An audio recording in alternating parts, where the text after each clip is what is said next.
भाई कौन जीतेगी? भाई आरसीबी जीतेगी। सीएसके जीतेगी। अरे भाई आरसीबी जीतेगी। अरे सीएसके जीतेगी। अरे तुम बाहर मत निकला घर से, तो पहले ना सीएसके का बाप आरसीबी देखना पैदा किया, उससे पूछो विराट कोहली से। पंडित जी ने भविष्यवाणी करी आरसीबी जीतेगी, बाकी सीएसके जीतने वाली है कल। अरे कल ये सीएसके का आदमी। कल डेवल्ड ब्रेविस आने वाला है। भाई टोरंटो अरे कोई भी आ जाए, कोई भी आ जाए। खोरेगा भाई, रोमानी खोरेगा सबको, देखना। क्या पता कल धोनी भी आ जाए। भला आ जाए तो देख लेना, धोनी भी कुछ अरे भाई धोनी भी आएगा, धोनी को भी हम धो देंगे।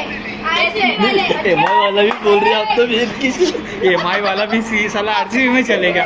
ये बहुत बड़ा पलटू है। पहले क्या बोलता मैं सीएसके में था, मैं सीएसके में था, फिर एमआई में चले गया। अभी आरसीबी क्या बोलता मेरी इज्जत प्यारी है मेरे को, इसलिए मैं सीएसके छोड़ दी। भैया बता, अभी मुंबई इंडियंस में क्यों? बता क्यों? क्योंकि आरसीबी विराट कोहली अपना भाई है, भाई टोरंटो। सुना क्यों? है ना? 16 साल का बेस याद है ना? अच्छा।